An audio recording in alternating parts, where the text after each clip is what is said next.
آقای ازغری بفرمایید. سلام، شب شما همینان عزیز و ارجمند بخیر.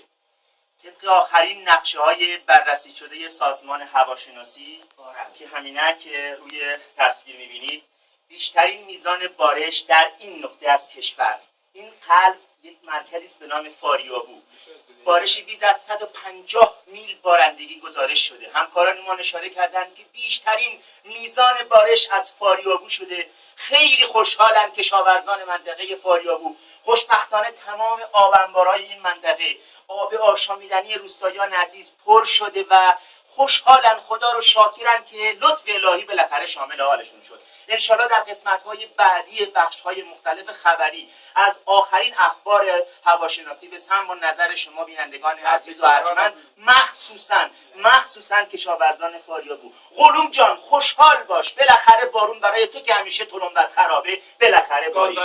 گازایل نداری، وقت نداری، بارون خدا خودش کارشو کرد. انشالله این سال بیشترین محصول کشاورزی استاغلوم پلنگ کش از این نقطه برداشت میکنه. شب همگی خوش.